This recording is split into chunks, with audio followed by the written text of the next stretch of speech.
السلام عليكم ورحمة الله وبركاته. الحمد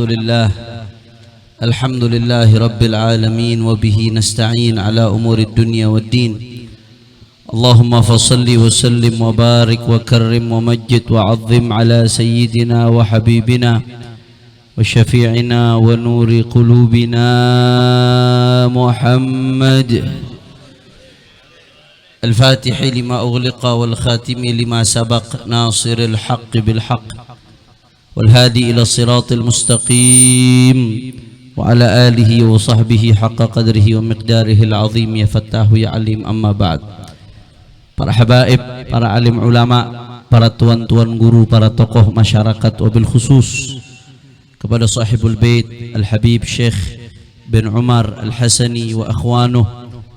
Begitu juga kepada guru kita, orang tua kita, Sayyidil Ustadz Al-Habib Hud bin Muhammad Al-Bagir Al-Attas, Al-Habib Ali Ridha bin Idrus bin Hashim Al-Attas, Kiai Haji Alawi bin Kiai Haji Abdul Rashid bin Kiai Abdullah Syafi'i, Ustadz Muhsin, Kiai Haji Nasir Mansur dan semuanya. Para habaib, para tuan-tuan guru, begitu juga hadir di tengah kita Ketua DPW Ar-Rabitatul Alawiyah DKI Jakarta, dan semua tidak saya sebutkan satu persatu tanpa mengurangi rasa hormat dan ta'zim saya kepada beliau semua. Kita doakan mudah-mudahan para habaib, para ulama, para tuan-tuan guru kita Allah panjangkan umurnya, Allah sehatkan badannya, Allah jaga zahir batinnya, Allah menangkan perjuangannya, amin ya rabbal.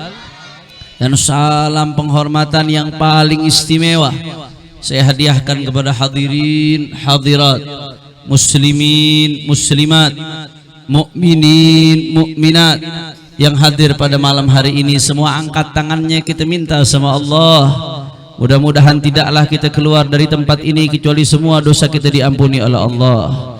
Yang sakit Allah angkat penyakitnya, Allah sehatkan badannya. Semua yang hadir dilapangkan rezekinya, diberkahi kehidupannya, amin ya rabbal. Ahibba'il kiram, alhamdulillah, pada malam hari ini kita sama-sama berkumpul tidak lain dan tidak bukan dalam rangka memperingati Maulid Agung Baginda Nabi besar Muhammad sallallahu alaihi wasallam. Saudara, yang bikin kita hadir dari majelis maulid ke majelis maulid, yang bikin kita hadir dari majelis salawat ke majelis salawat, enggak lain dan enggak bukan adalah rasa cinta kepada baginda Nabi Muhammad sallallahu alaihi wasallam. Cinta kepada Nabi bukan sekedar cinta, saudara, tapi cinta kepada Nabi min syarti kamalil iman, termasuk syarat kesempurnaan iman.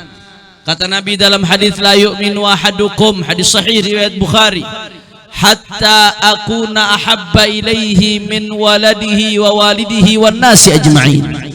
Kata Rasulullah sallallahu alaihi wasallam, enggak beriman salah satu orang di antara kalian sampai aku lebih dicintai melebihi orang tuanya sendiri, saudara, melebihi daripada anaknya sendiri, dan melebihi siapapun. Kita harus lebih mencintai baginda Nabi besar Muhammad sallallahu alaihi wasallam.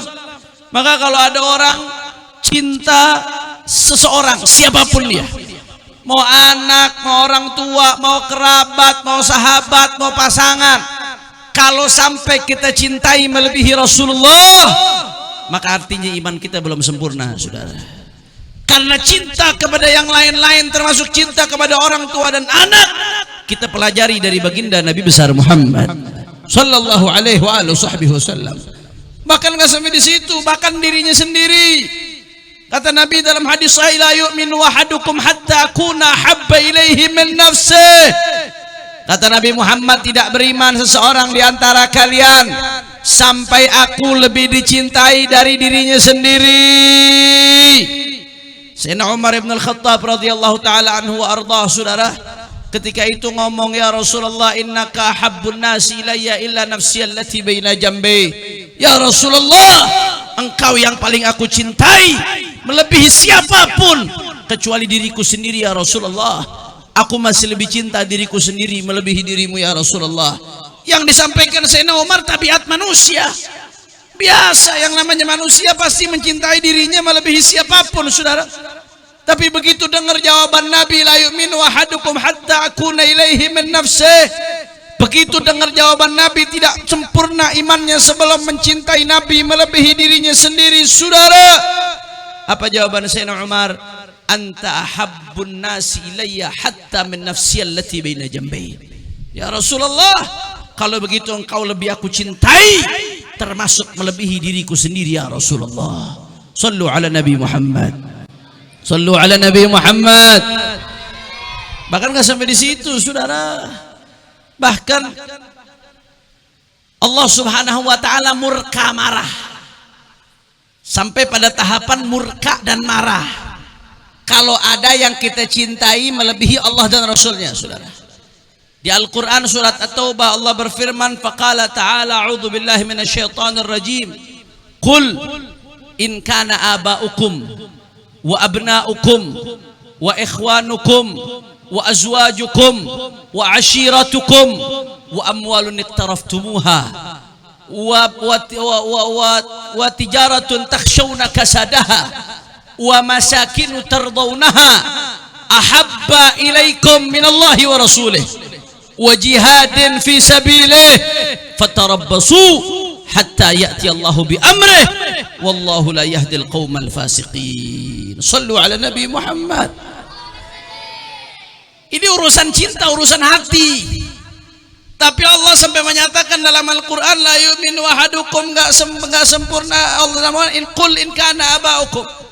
Katakan wahai Muhammad, kalau ayah kalian, anak-anak kalian, saudara-saudara kalian, pasangan-pasangan kalian, keluarga kalian, rumah kalian, perdagangan kalian, harta kalian, ahabba ilaikum, lebih kalian cintai minallahi wa rasulih, melebihi Allah, melebihi Rasulullah sallallahu alaihi wasallam, wa jihadin fi sabilih, dan melebihi jihad di jalan Allah. Sampai-sampai ada panggilan jihad datang terus diabaikan gara-gara saking cintanya sama dirinya, gara-gara saking cinta sama keluarga, saking cinta sama harta, sampai-sampai mengabaikan panggilan jihad dari Allah dan Rasulnya. Apa kata Nabi Muhammad? Kata Allah Ta'ala, fatarabbasu, maka tunggu hatta ya'ti Allah bi amrih, sampai Allah mengirimkan azabnya, saudara. Na'udzubillah min. Bahkan lanjutan ayatnya Allah katakan, wallahu la yahdil qaumal fasiqin. Al-Imam Qadhi'iyat ketika menjelaskan ayat ini, kata Qadhi'iyat apa? Dari ayat ini dipahami bahwasanya kalau seseorang mencintai sesuatu melebihi dan Allah dan Rasulnya, masuk kategori fasik, saudara. Jadi yang kita tahu selama ini yang namanya fasik minum khamr, fasik mabok, fasik zina, fasik judi. Iya betul, itu masuk kategori fasik. Tapi kata Qadhi'iyat, dari ayat ini dipahami kalau ada orang mencintai sesuatu melebihi Allah dan Rasulnya, maka dia masuk kategori fasik. Na'udzubillah min. Ini kira-kira orang condet sampai sini jelas apa kagak ini? Jelas apa kagak? Ini saya lihat jamaah sebetulnya banyak, cuman pada nempel di motor-motor, ngumpet di pinggir-pinggir. Hati-hati, kata Nabi, la yazal qaumun yata'akhkharuna hatta yuakhirahumullah. Nabi SAW bilang, hati-hati, senantiasa sekelompok orang demen mainnya di belakang, demen datangnya di belakang, padahal bisa maju ke depan, gak maju-maju. Saudara, kalau udah biasa demen di belakang, mundur mulu, terlambat mulu, di belakang mulu, hatta yuakhirahumullah, ujung-ujungnya Allah bikin terbelakang terus, saudara. Na'udzubillah min. Insyaallah mudah-mudahan yang hadir semua dapat keberkahan dari Allah Ta'ala. Sebelum saya lanjutkan, semua jawab yang kompak. Kira-kira sampai sini jelas atau tidak? Jelas atau tidak? Siap cinta kepada Allah, siap cinta kepada Rasulullah, siap melebihi cintainya Allah kepada Rasulullah di atas segala-galanya. Takbir. Beb, emang ada Beb orang mencintai orang lain melebihi keluarga, melebihi diri sendiri, bahkan emang ada, teori doang tuh. Prakteknya sih gak bakal begitu. Apa ada yang begitu, saudara? para sahabat yang menunjukkan hal ini di garda terdepan. Itu yang namanya Sayyidina Abu Bakar As-Siddiq. Jawabnya apa kalau dengar nama sahabat? Radhiyallahu an. Biasain lisan kita. Karena dengan ngucapin radhiyallahu anhu tuh ngilangin penyakit rafidhah dari dalam hati, saudara. Sayyidina Abu Bakar As-Siddiq radhiyallahu an. Sayyidina Abu Bakar Siddiq itu, saudara, pernah berkata kepada Rasulullah, "Walladzi ba'atsaka bil haqq la islamu Abi Talib aqar li'aini min Islam Abi Quhafah li'annahu aqarru li'ainik." Kata Sayyidina Abu Bakar Siddiq, demi Allah yang mengutusmu membawa kebenaran, wahai Muhammad, andai kata Abu Talib masuk Islam. Abu Talib ini pamannya Nabi, saudara. Ketika Rasulullah SAW ditinggalkan ayahnya saat masih di kandungan, kemudian setelah itu beliau dirawat oleh ibunya. Setelah ibunya, beliau dirawat oleh kakeknya, Sayyidina Abdul Muttalib. Setelah Abdul Muttalib wafat, yang rawat Nabi Abu Talib, pamannya Nabi, ayah dari Sayyidina Ali bin Abi Thalib, saudara. Abu Talib ini, saudara, ketika Nabi diutus, beliau termasuk yang pasang badan buat Nabi. Kalau orang-orang kufar Quraisy mau ganggu Nabi, beliau termasuk yang pasang badan buat Rasulullah. Makanya, saudara, beliau, ulama menjelaskan termasuk strategi beliau nggak mau terang-terangan nunjukin keislaman. Kenapa? Karena biar bisa jaga Nabi, saudara. Biar bisa pasang badan buat Nabi. Kalau udah mengumumkan keislamannya, khawatir nanti nggak didengerin lagi mau kufar Quraisy, jadi nggak bisa pasang badan buat Nabi, saudara. Makanya di akhir hayatnya kalau nanya Abu Talib masuk Islam apa kagak, ya sebagian ulama Ahlus Sunnah wal Jamaah tetap mengatakan sampai akhir hayat katanya nggak ketahuan syahadat apa kagak. Tapi banyak di antara ulama Ahlus Sunnati wal Jamaah, khususnya dari kalangan Sufiyah, khususnya dari kalangan Ahlul Bait, seperti Sayyid Ahmad Zaini Dahlan dalam kitabnya Asnal Matalib fi Najati Abi Talib. Begitu juga Imam Barzanji nulis satu kitab khusus tentang Abu Talib, yang intinya kesimpulannya Abu Talib paman Nabi meninggal dunia dalam keadaan alhamdulillah. Maka jangan kaget kalau saya ngucapnya Sayyidina Abu Talib radhiyallahu anhu, karena saya taklid sama ulama-ulama yang bilang Abu Talib sampai akhir hayatnya masuk Islam, saudara. Singkat cerita, Nabi kepengen saat itu Abu Talib masuk Islam. Akhirnya apa kata Sayyidina Abu Bakar? La Islamu Abi Talib. Andai kata Abu Talib masuk Islam, agarru li'aini min Islam Abi Quhafah, itu lebih membuat saya girang daripada ayahku sendiri Abu Quhafah yang masuk Islam. Lebih girang Abu Talib yang masuk Islam daripada ayahnya sendiri, Sayyidina Abu Bakar. Kenapa? Karena kalau Abu Talib masuk Islam, itu lebih bikin gembira hatinya baginda Nabi Muhammad sallallahu alaihi wasallam. Sayyidina Umar bin Khattab radhiyallahu an nggak mau kalah. Apa kata Sayyidina Umar sebagaimana dikutip dalam kitab Asy-Syifa? Antuslima ya Abbas ahabbu ilayya min an yuslimal Khattab. Andai kata Abbas paman Nabi masuk Islam, mungkin saat itu belum masuk Islam, saudara. Andai kata Abbas masuk Islam, itu lebih bikin gembira daripada ayahku sendiri Khattab yang masuk Islam. Kenapa? Karena kalau Abbas masuk Islam, Nabi lebih girang. Sayyidina Umar bukan nggak sayang sama abahnya, sayang, tapi karena ada yang lebih bikin girang Nabi, maka siapapun dikalahkan untuk baginda Nabi Muhammad sallallahu alaihi wasallam. Itu baru yang laki, belum yang perempuan. Sahabat yang perempuan dari kalangan Ansor, setelah para sahabat pulang dari perang Uhud, saat itu banyak yang tumbang syahid di perang Uhud, saudara. Apa yang terjadi ketika itu? Ada seorang perempuan nyamperin rombongan yang baru datang dari perang Uhud. Apa ditanyain sama nih perempuan? Madza fa'ala Rasulullah? Bagaimana kabarnya Rasulullah sallallahu alaihi wasallam? Karena tuh waktu orang-orang kufar dan munafikin bikin gosip, bikin isya'ah, bikin gosip Nabi wafat di perang Uhud. Tujuannya supaya umat Islam ngedon. Tujuannya supaya umat Islam, saudara, lemes dalam perjuangannya. Disebarin gosip Nabi wafat di perang Uhud, saudara. Apa yang terjadi? Ini perempuan nyamperin rombongan. Bagaimana keadaan Rasulullah sallallahu alaihi wasallam? Ada yang ngabarin nih perempuan, ibu, suami anda wafat, anak anda wafat, orang tua anda wafat, Saudara, saya mau tanya nih ibu-ibu nih khususnya, Bu, ente jangan ngalingin ibu-ibu. Ibu-ibu kalau udah ngamuk bahaya. Di jalanan aja sennya ke kanan belok ke kiri. Bu, sehat Bu. Dapat kabar sekaligus nih naudzubillah. Tapi dapat kabar nih sekaligus, bapak meninggal, anak meninggal, suami meninggal, sekaligus dapat kabar Bu, tiga-tiganya meninggal. Kaget apa kagak Bu? Shock apa kagak? Nggak pingsan aja udah bagus Ibu ya. Masih sempat gak kira-kira mikirin yang lain tuh? Nggak sempat. Tapi ini perempuan dari Ansor dikabarin begitu. Kalau bahasa orang Sunda sabodo teuing. Nggak ada urusan, sabodo amat. Siapa yang meninggal? Yang ditanya madza fa'ala Rasulullah. Yang penting saya mau tahu kabar Nabi bagaimana, Saudara. Akhirnya orang-orang sahabat ngasih tahu Rasulullah bi khair kama tuhibbin. Nabi baik sebagaimana engkau harapkan. Tuh perempuan sahabat belum tenang. Aruni hatta anzura ilaih. Kalau emang Nabi baik, coba bawa saya biar saya lihat bagaimana keadaan Nabi.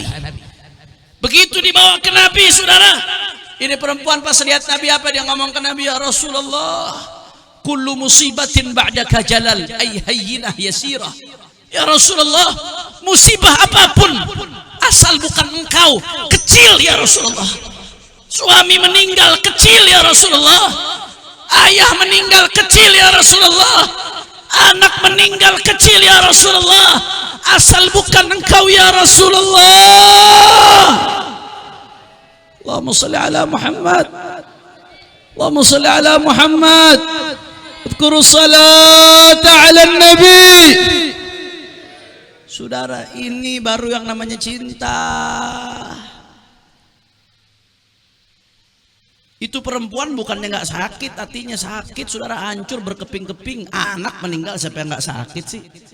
Suami orang tua meninggal siapa yang nggak sakit sih? Sayyidina Umar, Sayyidina Abu Bakar juga sayang sama bapak ibunya, sama orang tuanya, saudara. Dan begitu pula sahabat-sahabat lain. Mereka juga sakit ketika merasakan perjuangan, dicaci, dimaki, diancam, dibunuh, bahkan sebagian sahabat, saudara. Tapi kenapa tetap berjuang di jalannya Nabi? Karena kalau sudah berjuang cinta seperti itu, saudara, merasakan apa yang dikatakan Nabi, salasun man kunna fihi wajada halawatul iman. 3 perkara kalau ada dalam dada seseorang, dia akan merasakan manisnya iman, saudara. Apa 3 perkara tersebut? Yang pertama, an yakunallahu wa rasuluhu ahabba ilaihi mimma siwahuma. Allah dan Rasulnya lebih dicintai dari apapun.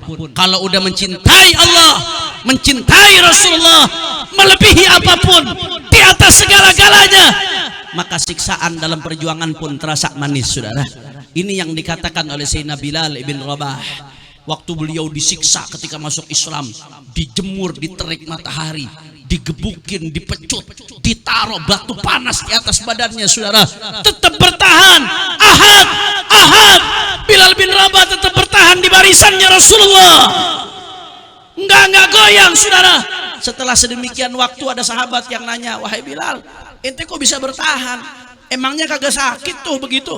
Dijemur di bawah terik matahari, dipecutin, ditaruh batu besar, kok bisa bertahan wahai Bilal? Apa jawaban Bilal, saudara? Ijtama indi halawatul iman wa alamul adzab fa ghalabat halawatul iman. Pada hari itu aku merasakan manisnya iman, dan aku juga merasakan pedihnya disiksa. Sakit disiksa, pedih kata Bilal, tapi karena ada manisnya iman, fa ghalabat halawatul iman, manisnya iman yang membuat siksaan menjadi nikmat, saudara. Yang membuat beliau bertahan menghadapi berbagai cobaan. Manisnya iman yang membuat perempuan tadi lupa suaminya meninggal, lupa anaknya meninggal, lupa orang tuanya meninggal. Manisnya iman yang membuat para sahabat, para tabi'in, para ahlul bait mau berjuang dengan hartanya, dengan nyawanya, dengan tenaganya untuk bela baginda Nabi Muhammad sallallahu alaihi wasallam. Kira-kira sampai sini jelas apa kagak? Jelas atau tidak? Makanya saya mau tanya sekali lagi, jawab yang kompak. Orang condet jawab yang kompak. Siap cinta kepada Rasulullah, siap cinta kepada Allah, siap cinta kepada Rasulullah, siap meletakkan Allah dan Rasul di atas segala-galanya. Takbir. Saudara, sebagai penutup, saya nggak mau kejauhan dah. Berkorban nyawa buat Nabi, kejauhan buat imannya tipis ke kita, saudara. Berapa banyak diantara kita ngaku cinta Nabi, malam hadir maulid, sholawat semangat, subuh kesiangan, saudara. Betul apa kagak? Ngalahin rasa ngantuk aja buat Nabi kagak bisa. Mau korban nyawa, pret. Padahal Nabi udah bilang dalam hadis sahih, dzukira indahu rajulun nama hatta tatlu'a asy-syams. Ada orang yang ngomong, ya Rasulullah, ini bagaimana ada yang tidur kesiangan, terbit matahari baru bangun ya Rasulullah. Bagaimana kalau ada yang model begitu? Apa kata Nabi? Dzaka rajulun bala syaitanu fi uzunih. Itu yang model begitu, setan kencing di kupingnya. Kalau bahasanya orang condet, orang kalau kesiangan subuh palenya jadi jamban setan, saudara. Biar kata ganteng, biar kata kaya, biar kata pejabat, bahkan Ustadz Habib lagi sekalipun, subuh kesiangan jamban setan. Bu, ibu-ibu banyak yang hadir, yang jawab cuma dikit, jangan-jangan kuntilanak sisanya nih. Bu, sehat bu? Yang jawabnya semangat saya doain makin disayang sama laki. Yang nggak jawab gue doain lakinya kawin lagi. Bu, tadi kalau siangan subuh jadi apa bu? Pala jadi apa? Jamban. Berarti kalau ibu punya suami, suaminya kesiangan subuh, berarti suami ibu palenya jamban. Kalau ibu nyium suami berarti nyium jamban. Lu makan tuh jamban setan. Gak usah jauh-jauh deh, iman tipis model kita. Bicara berkorban nyawa, ngalahin ngantuk aja demi bela Nabi, demi ajaran Nabi nggak bisa, saudara. Yang begini ngaku cinta. Gak usah kejauhan, bicara korban keluarga. Berapa banyak diantara kita ngaku cinta Nabi, tapi ngalahin syahwat aja buat Rasulullah nggak bisa. Masih demen ngeliat yang haram. Kalau buka Instagram demennya stalking yang haram. Buka TikTok demennya ngeliatin yang haram. Bahkan berapa banyak orang ngaku cinta Nabi, tapi matanya masih dikotori dengan pornografi, saudara. Na'udzubillah min dzalik. Sampai-sampai saudara, datanya nggak main-main, itu anak kecil di bawah umur. Data dari KPAI dan Kementerian Pemberdayaan Perempuan dan Anak. Itu anak kecil di bawah umur, lebih dari 60% anak-anak pernah mengakses pornografi, saudara. Ini belum yang dewasa. Itu yang akses, bukan yang kecanduan. Yang kecanduan lebih dari 5,5 juta orang. Itu baru yang anak-anak. Belum yang udah bangkotan, saudara. Belum yang udah dewasa, belum yang udah kuliah. Kef ngaku cinta Rasulullah, tapi nggak bisa jaga matanya buat Rasulullah. Padahal para dokter itu bilang, saudara, saking bahayanya pornografi, itu orang kalau kecanduan pornografi, ada bagian otak di depan namanya PFC. Itu bagian otak bakal rusak, saudara. Kerusakan dalam otak orang yang kecanduan pornografi, kalau diperiksa pakai MRI, itu kerusakannya sama seperti orang yang tabrakan karena kecelakaan motor atau mobil, saudara. Makanya nggak bisa bedain mana baik, mana buruk. Nggak bisa kontrol diri. Nggak bisa bedain, saudara, mana yang jahat, mana yang nggak jahat, saudara. Dari situ akibatnya fatal. Banyak penyimpangan seksual, banyak pemerkosaan. Bahkan, saudara, dari situ berubah orang. Yang laki jadi demen sama laki, yang perempuan jadi demen sama perempuan. Rusak otaknya. Dibilangin susah, diajak baik susah. Salah satunya dirusak dengan pornografi. Padahal jauh-jauh hari Rasulullah SAW udah bilang, an-nadhratu sahmun masmumun min sihami iblis, faman tarakaha makhafatan lillah abdalahallahu ibadatan yajidu halawataha fi qalbih. Kata Rasulullah SAW, itu yang namanya pandangan haram, ngelihat yang haram, sahmun masmumun min sihami iblis, itu adalah panah beracun milik iblis, saudara. Jadi Bapak Ibu sekalian, kalau ngelihat yang haram tuh ibarat nyodorin diri supaya ditembak sama iblis pakai panah beracun. Makanya begitu ditembak sama iblis pakai panah beracun, otaknya rusak. hatinya rusak. Kalau udah otak sama hatinya rusak, mikirnya udah nggak bener, diajak baik susah. Kalau udah hatinya rusak, nggak ngerasain nikmatnya zikir, nggak ngerasain nikmatnya ibadah, nggak ngerasain nikmatnya Quran, nggak ngerasain nikmat daripada iman, bahkan diajak ibadah susah. Kenapa? Karena dirinya sudah tertembak oleh panah-panah beracun milik iblis. Na'udzubillah min dzalik. Maka hati-hati, kata Rasulullah SAW, faman abdalaha makhafat, faman tarakaha makhafatan lillah, abdalahullahu ibadatan yajidu halawataha fi qalbih. Siapa yang ninggalin ngelihat haram, dia lawan hawa nafsu tuh. Hawa nafsunya pengen lihat yang haram. Wah, nggak ada orang yang ngelihat kiri kanan, nggak ada.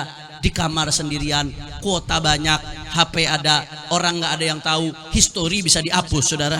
Sendirian, pengen ngelihat yang haram, saudara. Kata Rasulullah, faman tarakaha makhafatan lillah. Kalau dia tinggalin tuh lihat haram karena takut sama Allah, dia tahu dia diawasin sama Allah, dia tahu dia dalam pengawasan Allah, dan dia tahu akan dihisab oleh Allah, dicatat, ini catat amalnya, saudara. Kalau dia tinggalin karena Allah Ta'ala, maka abdalahullahu ibadatan yajidu halawataha fi qalbih.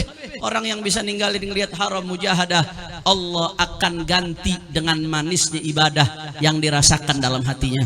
Kalau udah berusaha ninggalin yang haram, saudara, nggak ngelihat yang haram, sholatnya bakal enak, zikirnya bakal enak, nerima nasihat bakal gampang, ngerasain baca Quran enak, ibadah enteng. Kalau matanya nggak suka lihat Makanya saudara, saya ingatkan anak-anak muda umatnya Rasulullah Sallallahu Alaihi Wasallam, jangan rusak otak anda dengan pornografi. Yang pernah segera tobat. Dha waqta taubatikil asi idza batatub. Ini majelis-majelis maulid gini, waktunya anda untuk kembali kepada Allah Subhanahu wa taala. Orang-orang tua tolong jangan ngasih HP ke anak dilepas begitu aja. Dilihat HP-nya itu anak, dia komunikasi sama siapa. Jangan sampai udah kejadian sesuatu baru nyesel. Berapa banyak orang tuanya duduk di majelis rajin ke masjid, dia nggak tahu anak perempuannya di kamar video call sama siapa, saudara. Dicek HP anak anda. Anak anda buka apa di internetnya, dicek. Buka apa di medsosnya, dicek. Udah kejadian baru nyesel. Udah susah dinasehatin baru nyesel. Otaknya udah susah ngapal baru nyesel. Jangan dirusakkan anak-anak anda dirusak oleh handphone, saudara. Betul atau tidak? Betul atau tidak? Sekarang berapa banyak, saudara, dididik setengah mati sama handphone bisa rusak dalam 2 hari, saudara. Naudzubillah min dzalik. Maka ayo kalau kita cinta sama Rasulullah, mau ngelakuin sesuatu mikir dulu, ini kira-kira Rasulullah ridho apa kagak deh. Kalau Rasulullah ridho, lanjutin. Kalau Nabi nggak ridho, jangan coba-coba lanjutin. Karena Nabi mengatakan, tu'radu alayya amalukum. Amal kalian akan disetorkan kepada saya, kata Nabi Muhammad. Tu'radu alayya amalukum. Dalam hadis Rasulullah mengatakan, Nabi tahu laporan amal kita. Kalau amal kita baik, Nabi hamidullah, Nabi bersyukur kepada Allah, senang Nabi Muhammad. Tapi kalau amal kita buruk, Rasulullah mintakan ampun buat kita. Tapi apa iya kita mau bikin sedih Nabi, saudara? Bikin kecewa Nabi? Udah belum bisa nyenengin Nabi terus bikin kecewa Nabi, saudara. Maka pesan Abu Ya Said Muhammad bin Ali bin Abbas Al-Maliki, saudara, sebagaimana dalam salah satu perkataan beliau, kalau mau ngelakuin sesuatu, pikirin dulu Allah ridho apa kagak, saudara. Kalau Allah ridho, lanjutin. Mau ngapa-ngapain, mau berpakaian, ini kira-kira Rasulullah ridho nggak nih sama pakaian yang saya pakai? Kalau kira-kira Rasulullah ridho, udah sesuai sama syariatnya, lanjutin. Kalau kira Rasulullah nggak ridho, jangan dilanjutin. Mau ngawinin, pakai cara, pikirin dulu nih cara saya ngawinin nih, Rasulullah ridho apa kagak? Ngawinin pakai syariat Nabi, dangdutannya pakai maksiat. Ngawinin pakai syariat Nabi, gambusannya laki perempuan joget bareng. Ngawinin pakai syariat Nabi, tapi pakai cara maksiat yang bikin Nabi murka, bagaimana mau berkah, saudara? Kalau mau ngelakuin apa-apa, timbang dulu ini Nabi ridho apa enggak. Nabi ridho, lanjutin. Nabi ridho, jangan lanjutin, saudara. Karena besok di hari kiamat nggak ada yang bisa bela kita kecuali baginda Nabi besar Muhammad Sallallahu Alaihi Wasallam. Amin ya Rabbal Alamin. Ini saja yang saya sampaikan. Saya minta maaf nggak bisa panjang-panjang karena masih ada satu acara lagi di Tambun, saudara. Doakan biar panjang umur, sehat walafiat insya Allah. Dan saya mau mengundang, sebelum saya tutup, saya mau mengundang orang condet nih, semuanya yang hadir, yang nggak hadir, insya Allah Al-Fakir, kami akan mengadakan Jakarta Barat bersolawat. pada hari Jumat malam Sabtu 1 November. Tanggal berapa? 1 November, gampang ingetin tanggalannya. Hari Jumat malam Sabtu, mulai dari awal Isya sampai selesai. Ya, di mana Beb? Di Kelurahan Sukabumi Selatan, Kecamatan Kebon Jeruk, Jakarta Barat, dekat Cidodol, dekat Kebayoran Lama. Sekaligus hall saya punya abah, almarhum wal maghfurlah Al-Walid Al-Habib Abdurrahman bin Umar Al-Attas, tanggal 1 November. Rencananya yang menyampaikan tausiah insyaallah Sayyidil Walid Al-Habib Muhammad Rizik bin Husain bin Syihab, dan para kiai, para alim ulama lainnya, juga dihadiri munsyid-munsyid internasional. Ini malam 1 aja udah luar biasa Kiai Nasir. Antar tuh malam ada 5 saudara. Ada Kiai Nasir, ada Kiai Muhammad Jauhari, ada Habib Abdullah Al-Attas, ada Habib Hasan dan lain sebagainya. Insya tanggal berapa? 1 November Jumat malam Sabtu. Pokoknya tuh malam condet kosongin dulu, pindah ke Jakarta Barat rame-rame saudara. Insya ini saja yang saya sampaikan. Lebih kurangnya mohon maaf. Hadani Allah wa iyyakum ila siratil mustaqim. Wassalamualaikum warahmatullahi wabarakatuh.